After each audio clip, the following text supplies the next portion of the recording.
Hello everybody, it's Dana Sullivan, your Stampin' Chick, here with another Make It Monday. How are you today, my friends? I hope that you're having an absolutely fabulous day. Hope that your weekend was a great one and you're ready to kick the week off with another Make It Monday. Today's video is going to be a little decorative box for those classic movie theater candies, Mike and Ike. I love these. I don't know if you've ever had the root beer float flavored ones, but oh my gosh, they're amazing. Our daughter absolutely loves the classic Mike and Ike candies, and when I saw the root beer float ones, I absolutely had to have them. I had to check them out, and they are so good. So I thought that I would make a little box just to dress them up and make them like a little gift. And now this is total contraband, so forgive me, okay, but I loved the Sweetest Thing Sweet. I was so thrilled to see it in the Occasions catalog this spring, and I was so sad that it didn't carry over to the annual catalog. But I had made this box, and it is the classic Mike and Ike candies inside, and it just opens up just like a compact. So I wanted to show you this one as an example because I'm going to do a different design using the absolutely fabulous Above the Clouds stamp and punch set. Now, if you've been following my Facebook or my blog, or if you've seen any of the last few episodes of video here on YouTube, I've been talking an awful lot about the Stampin' Bingo that's coming up on the 20th. Yay! I'm so excited! So the theme for that event is called Carried Away, courtesy of my little miss. She came up with the name. I thought it was absolutely fabulous, and so we're using the Above the Clouds bundle as a focal point for the event. And so I thought that I would make a box for our fabulous little Mike and Ike's using that stamp set and punch. And let's go ahead and get to it, okay? This is going to be really simple.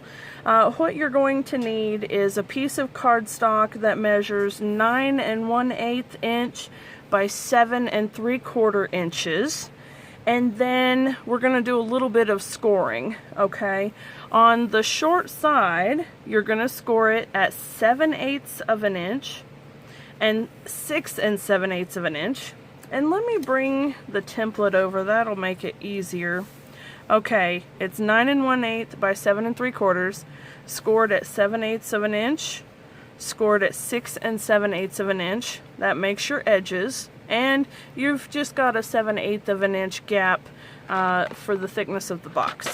Okay, and then on the long side, you're going to score it at 7/8 of an inch, 4 1/8, 5 inches, and 8 1/4. All right. And then once you've done that, let's go ahead and burnish all the lines, and then we'll make our tabs, okay?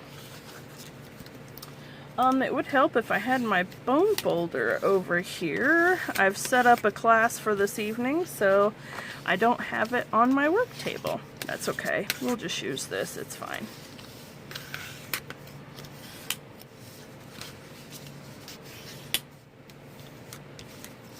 Nice to have these little rulers on hand. They make it easy for measuring things, and if I need a bone folder in a pinch, I can have one.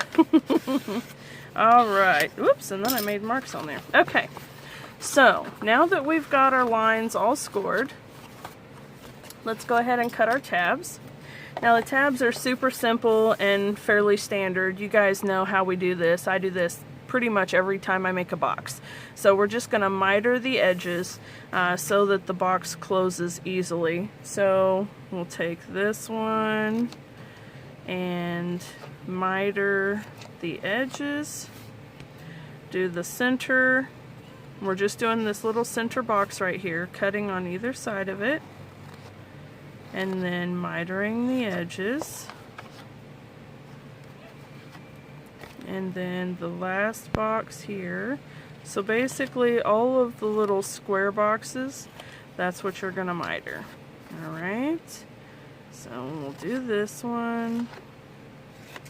They don't have to be perfect, so you don't have to worry about being exact. Just want to be on your lines. And there we go, one more. All right, there we are.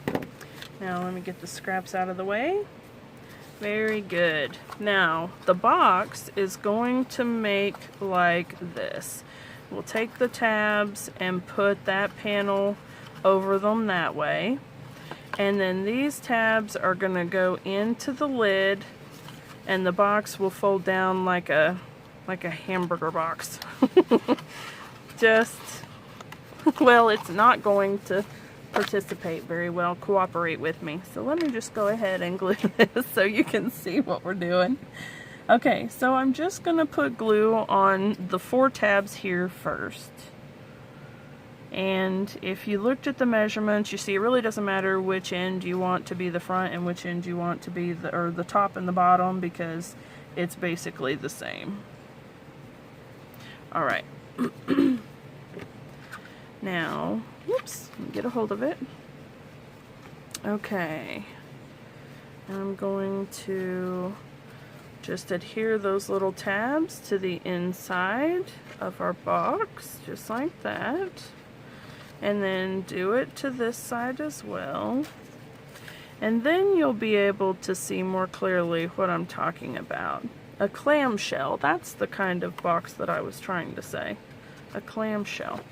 Okay, and then we'll take some glue and put it on these last 2 tabs.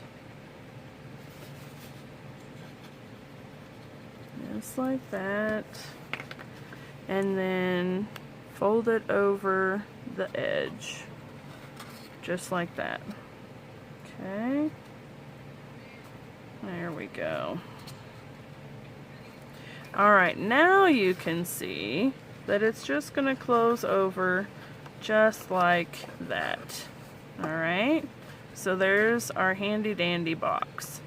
Now if you want to get fancy, you can take a little punch and punch a little notch right there. I'm not going to, but you can if you want to. And just like with this one, you notice that I didn't put the little notch here either, but I did start with a pool party base. So I used the solid cardstock for a base, and then I used designer series paper to put around the sides and then on the front. I'm not going to do that today either, but you can if you want to. Okay, now what I am going to do is go ahead and put my box in and make sure that it fits properly, and I'm a little concerned right now that, there we go. It is a very tight fit.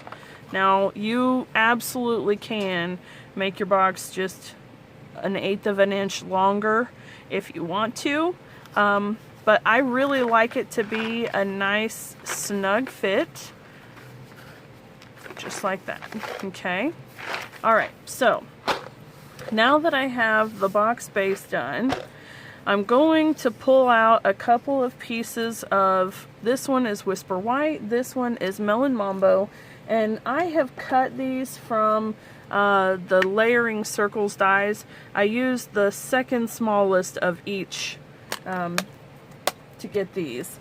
And then I will take some black ink and grab my stamps. I think I want to use Let Your Dreams Soar. No, I don't want to use that one. I don't want to use that one. I want to use Life is a Beautiful Ride. There we go. All right, now I'm going to ink it up. Tap, tap, tap, not smush, smush, smush. Okay, and then, pending I don't have my head in the way, I'm going to stamp that down on the white cardstock, give it a good press, and there's our image. And bring in some snail, please. Line it up. I love this layering combination, the circle die and the little scalloped one. I think it's so pretty. Okay, there's that. Now I want some white cardstock, and I'm just using scraps at this point because I want to use them up. And let's see here, shall we do, I think, a purple air balloon. Now I have found that if you use the darker color and stamp your outline first,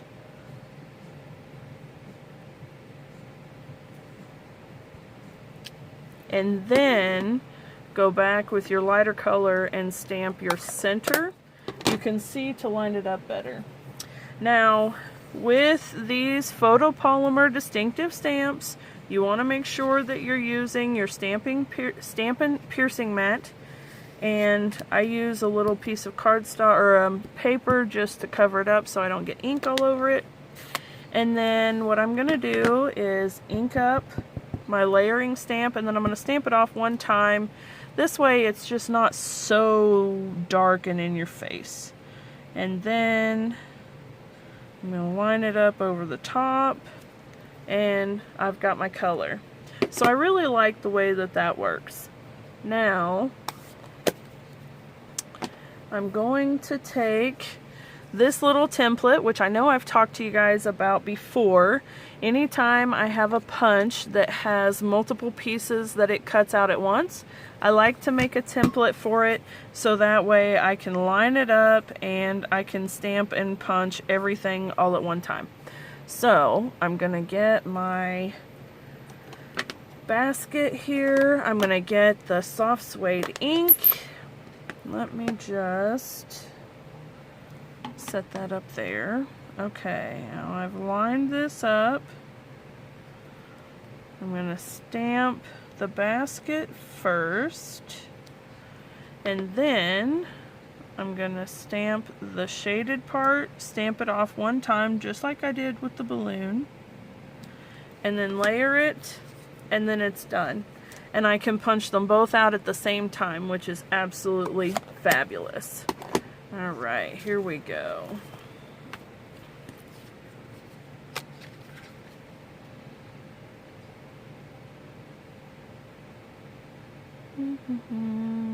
I take forever lining my stamps up. Okay, get that out of the way. There we go, isn't that beautiful? Alright, now, let's see here. I think I want to go ahead and put a piece of white cardstock on here and ink up the edges a little bit and put a seam.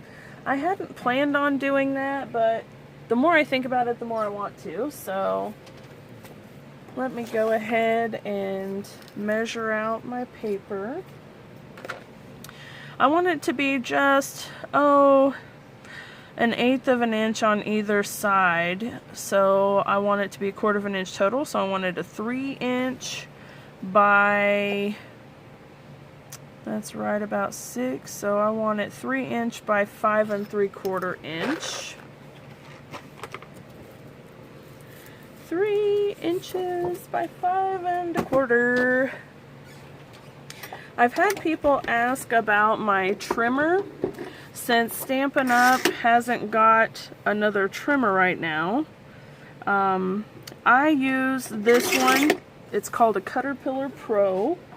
I actually got it at Hobby Lobby, but I've been told that they don't carry them anymore. I've actually had it for, I don't know, about a year or so. So, you know, I don't know if you can find it on Amazon now or not, but that's what it is. Now, I've heard some other demonstrators talk about various trimmers, and all I can say is I haven't heard yet when Stampin' Up! Is going to bring out their own new and improved one, but I know that there are a lot of fabulous options on Amazon if you're in the market for a trimmer right now and can't wait. And unfortunately, I can't help you with a Stampin' Up! One, and I'm very sad about that, but I know that when they do get one, it's going to be absolutely incredible. So Alright, I'm going to take some of this Pool Party ink and get my little sponge dauber here. Get some ink on there and give it some love.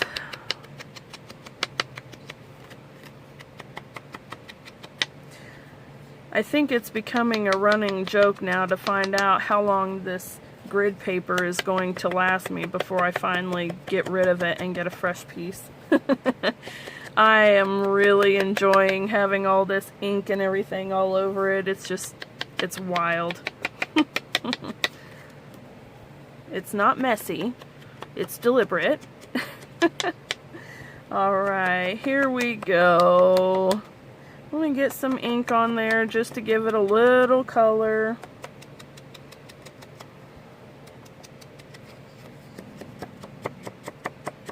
There we go. Alright, now my dog is snoring or growling, or I actually think she's snoring. That's so funny. Alright, tap it off just a little.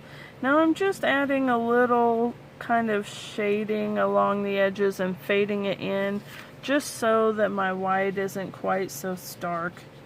So it's just softening it up a little.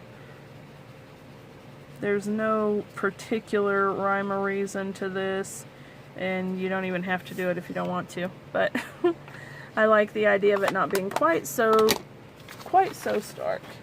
Okay, here we go. Now let me get the front of my box again. Alright, and so I'm gonna put it on here like this, and then I'm gonna start adding my pieces. So what I want to do here is I want to stamp some clouds. Oh, I just stuck my finger in that ink pad. Did you see that? Yuck. Alright, all's better. Let me ink up the clouds. Da-da-da.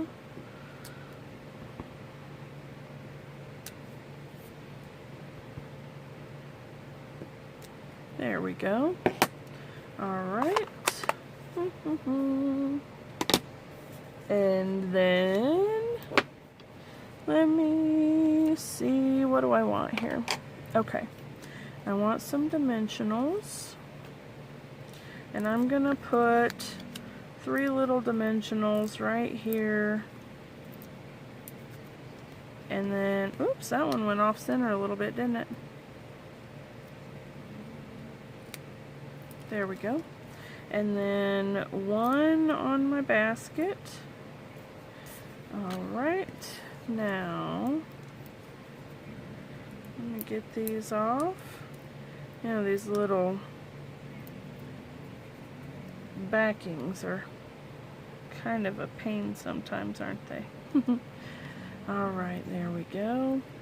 Now, one thing I like to use when I'm putting this little basket on is my little take your pick tool. And you guys know how much I love this thing. It really helps. As you can see, that was no fuss, no muss, no fuss. I love it. Alright, let me get some more dimensionals. I'm all about the dimensionals for this project. I want to put some on the back of that sentiment. Okay. And get the backings off. There we go. And you know what? I wanted to put my ribbon down. I'm just going to string it through there. I wanted to put my ribbon down before I did that, and I forgot. Okay, so I'm going to use this bit of Whisper White polka dot ribbon. I love this stuff. It's fabulous. It's so pretty and so sweet. Alright, here we go. Now, what I want to do is string this through if I can, which I think I can. Yes, there we go. Don't do like I did. I didn't want to glue that down yet. Alright, and let me go ahead and run some snail. I'm going to give it a bit because I want this to be able to stick. I want it to stay. Alright, now let me line this up and put it down. Whoops. You know, this would be great for little birthday party favors or shower favors or anything really. Or just a quick little, hey, I'm thinking of you. I hope you have a fabulous day. I love those kind of gifts. They're fun. What do you think? What kind of a gift do you think this would be good for? There we go. Alright, now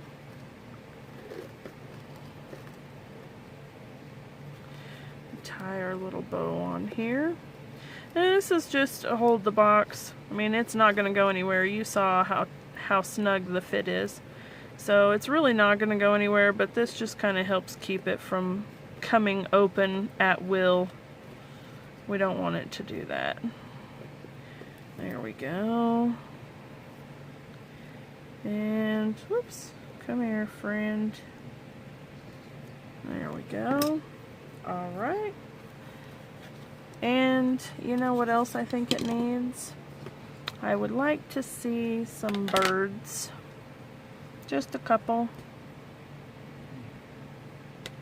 Maybe right here. Oh yeah, that's good. And maybe right there. There we go. That's looking nice, isn't it? Okay, and then finally, how about a little bit of Wink of Stella on our balloon? I love sparkles. I don't know about you. Do you love sparkles? Alright, there we go. Perfect. Now, to finish everything off, I'm going to use a few of these little iridescent sequins, and I will tell you that the way that I attach them may not necessarily be the way that everyone does it, but I think that it's the easiest way for me anyway. So I take my adhesive and I just put a little dot as soon as I get it. There we go. Just a little tiny dot where I want it to go.